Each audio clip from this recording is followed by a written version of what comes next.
Organizations are groups of people who pursue common goals. Now, leadership is something very central to organizations because leadership is the process by which groups create and achieve their goals. Now, despite its importance, there is often a lot of misunderstanding when it comes to leadership.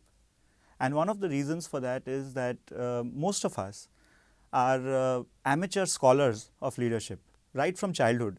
We look around us, we read about people, we sort of are surrounded by people who are achieving things, and we automatically equate those achievers with leaders. And we kind of assume that whatever these individuals did in order to achieve the great outcomes that they did constitutes leadership. So, part of the challenge of leadership education and leadership development in organizations is to overcome the implicit understandings that people come in with into the classroom or into the organization based on individuals that they have been inspired by in their past.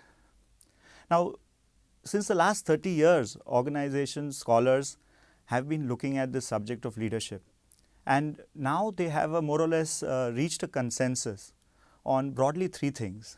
The first is that we recognize that leadership is about generating voluntary commitment on the part of people towards group goals, which means leadership is not just about achieving goals through any means, through one's authority or through one's position, but it's about inducing individuals to voluntarily commit themselves to certain long-term goals which are beneficial for the group.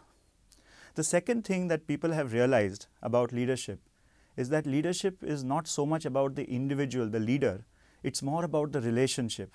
What that means is there are three aspects: the leader, the follower, and the context, which go into creating the leadership relationship. This is useful to know because many organizations often feel that by hiring a star from another organization, a competitor organization, they can end up replicating the success of that star in the prior organization. But that doesn't work, because very often the star's result, the results that the star has got are a result of his or her interactions with the unique subordinates that he had or she had, and the context within which he or she operated. And simply migrating an individual from one context to another does not guarantee that you will get the results that the person got in the earlier context. The third important part about leadership is that leadership is now associated with positive change in the followers as well as in the circumstances of the followers. What that means is the final test of leadership is, have you left the unit better than what it was as compared to what it was when you joined in. So, based on this, leadership scholars have been at it for the last 30 odd years, and the leadership research has emerged into three broad areas. The first area of leadership research is in the area of what are the outcomes of leadership. Now, early studies looked at basic outcomes like profitability, performance, commitment of followers, quality, and so on. But more and more scholars have started now looking at more specific, subtle outcomes, as in terms of the ethics of followers. What impact do inspirational leaders have in terms of the ethics and the value systems of followers? A study I did recently, I tracked engineers who had joined an organization. I measured their value systems, which is fundamental beliefs about right and wrong and good and bad, on the day they joined the organization. And I tracked these individuals for a period of 1 year. And I found that over a period of 1 year, the entire group of individuals who joined this organization literally branched out. They sort of diverged into two segments. One group of individuals became more selfish as a result of spending 1 year in the organization. The organization entry is a threatening period for a newcomer. Person joins a new environment. There are issues of being recognized in the new environment. There are issues of dealing with new challenges in the new environment. So, chances are the person would focus on his or her own goals at the cost of other people's goals. So, one group became more selfish. The other group became more selfless, which means they gave more priority to others' goals as compared to their own goals. When I tried to find out what was it that was different in these two groups, because both of them went through the same organizational processes, everything was similar in these two groups with one exception. And that was the kind of supervisor that they were allotted. Those groups which were allotted a supervisor who was inspiring, who motivated them, who inspired them, they tended to become more selfless over a period of time. Whereas the other group, which had supervisors who were not inspiring ended up becoming more selfish over a period of time.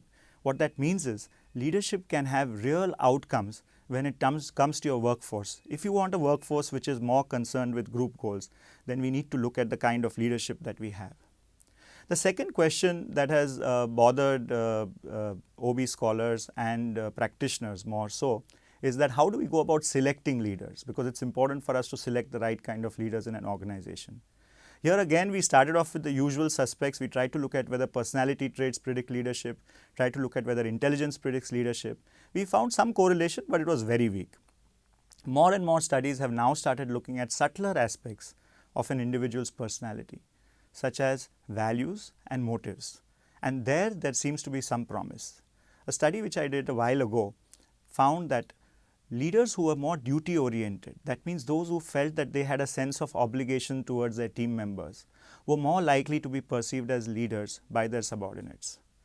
Another fascinating study done in China actually showed that it really doesn't matter what the leader does in terms of his or her visible behavior, but what matters the most is the values or the intentions of the leader when they act. And it was fascinating to see that subordinates could actually decipher the leader's motives and values, which means that when they were asked to predict the leader's motives and values, they were able to find a fairly good match with what the leader actually said were his or her motives and values. What that means is that when you are in a leadership relationship, over a period of time, subordinates are able to figure out or decipher what your innermost motives and values are. When those motives are consistent with your actions or congruent with your actions, they lead to positive outcomes for followers. When they are not likely to lead to the positive outcomes that one would expect. The third stream of leadership research is about the mechanism of how exactly do these inspiring leaders motivate the followers to go beyond the call of duty and sacrifice their personal interests for the good of the group. And this is intriguing because most of the conventional theories of motivation, let's say the expectancy theory or goal setting theory, do not really account for this kind of behavior. Why would somebody give up their individual goals for the sake of group objectives?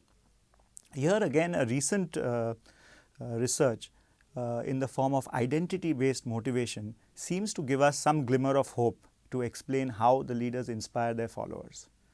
Identity-based motivation works on the concept of individuals define themselves based on various identities, and these identities are often hierarchically arranged.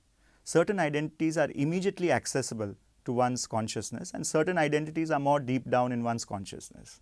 We did a study with some students where we started off with the question of asking them the question, who am I? And students were asked to give multiple answers to this question.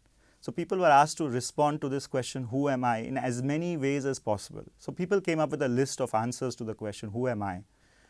Now there we found that people define themselves in two ways. So some people define themselves as, who am I? They say, I'm intelligent, hardworking, sincere. This means they use characteristics of their personality to define themselves. Other people use membership of groups to define themselves. So some people say, I am a student of so and so institute, I am a citizen of so and so country, and so on. Here we found an interesting pattern. Individuals who are more duty oriented or who are more committed or felt obligated to the group defined their identities more in terms of group membership rather than individual characteristics. And this area is really growing, and more research is working in this area of how do leaders actually motivate their followers. More insight into this area could help us decipher how we can create more leaders in organization. Solving this puzzle of leadership is likely to help organizations deal with many of the challenges that they face today in terms of attrition, talent pipeline, and other areas.